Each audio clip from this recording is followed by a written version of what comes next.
Hello friends, welcome to Creative Medicine. In this lecture, we will learn about. Hello friends, let us now learn about the clinical features of Cushing syndrome. In the Cushing syndrome, if you see, the main major abnormality in the Cushing syndrome is due to increased cortisol. Either through genetic issues, or due to adrenal adenoma, adrenal carcinoma, or pituitary adenoma causing ACTH dependent Cushing syndrome or Cushing's disease. The etiology can be anything, but all these will result in one important thing, that is increased cortisol. This increased cortisol has several actions. We will see each actions in detail in this lecture, okay, with clinical signs and features. So first, if you see, increased cortisol causes increased gluconeogenesis. Whenever there is increased gluconeogenesis, large amount of glucose is produced and this will increase the blood glucose level. Okay, this increased cortisol on metabolically, it causes lipolysis and it also causes protein catabolism. Right? Now, this cortisol, sometimes it also has some mineralocorticoid function is also present for these cortisol. So first we will see, because of increased blood glucose level and increased gluconeogenesis causes increased blood glucose level, and this lipolysis will convert lipids to free fatty acids. Because of this lipolysis, lipids are converted to free fatty acids.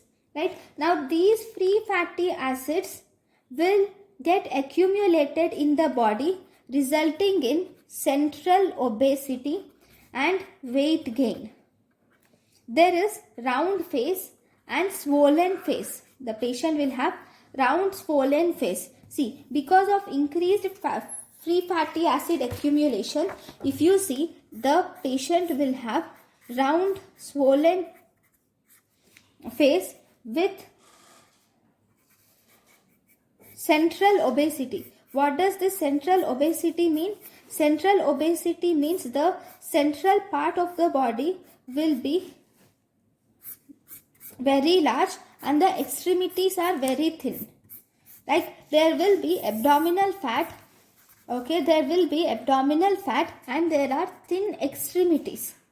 Okay, this is called as central obesity. Okay, and you will see the supraclavicular filling with the fat is also seen. Now, in these patients, if you see, the skin of these patients is thin and brittle skin, and this easily bruises. Even on minimal blunt injury, you see bruising of the skin, and there will be sometimes it is associated with acne and hirsutism. Right? Now, because of increased cortisol level, those cortisol level will cause demineralization of bone, or there will be osteopenia, which leads to osteoporosis, and these Cushing syndrome will cause decreased growth of the children. That is, it will cause decreased linear growth of the children, or it will result in short stature. Then it also causes proximal myopathy is also seen. And if you see the different systems in the heart, okay, this cortisol will also have some mineralocorticoid activity. Because of the mineralocorticoid activity that the cortisol has, this will cause sodium retention and this will lead to potassium excretion. This sodium retention results in hypertension. Sodium and water retention results in hypertension, leading to edema, whereas this potassium excretion will result in hypokalemia. And obviously, because of this increased blood glucose levels, it will result in diabetes mellitus, or it can cause glucose intolerance. And because of this lipolysis, it can cause dyslipidemia also. Then, in these patients with Cushing syndrome, one more important thing is there will be increased testosterone. Because of this increased testosterone levels in the females especially, there will be his presence of hirsutism or virilization has been noted in these patients.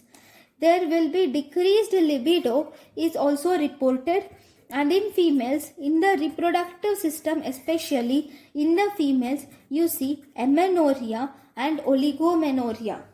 If you see CNS, the patient will have depression, the patient suffers from irritability and emotional lability, and the patient can have psychosis also.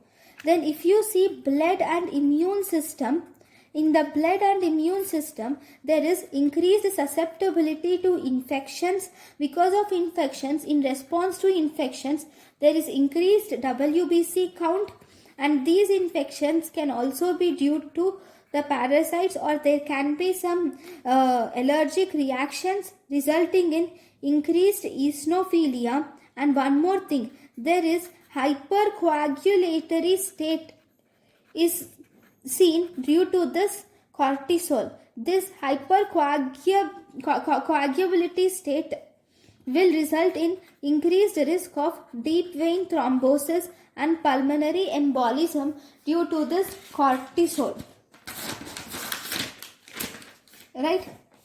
Now, one more important thing is whenever this Cushing syndrome occurs due to ACTH dependence, Cushing syndrome, in this there is increased ACTH. This ACTH will cause melanocyte production. Increased melanocyte production increases, and as a result this causes hyperpigmentation of skin, scars and knuckles. It also causes hyperpigmentation of skin, scars and knuckles. So these are the different clinical features that you see in Cushing syndrome. Thank you guys for watching my lecture. Thank you. Thank you, and thank you for watching.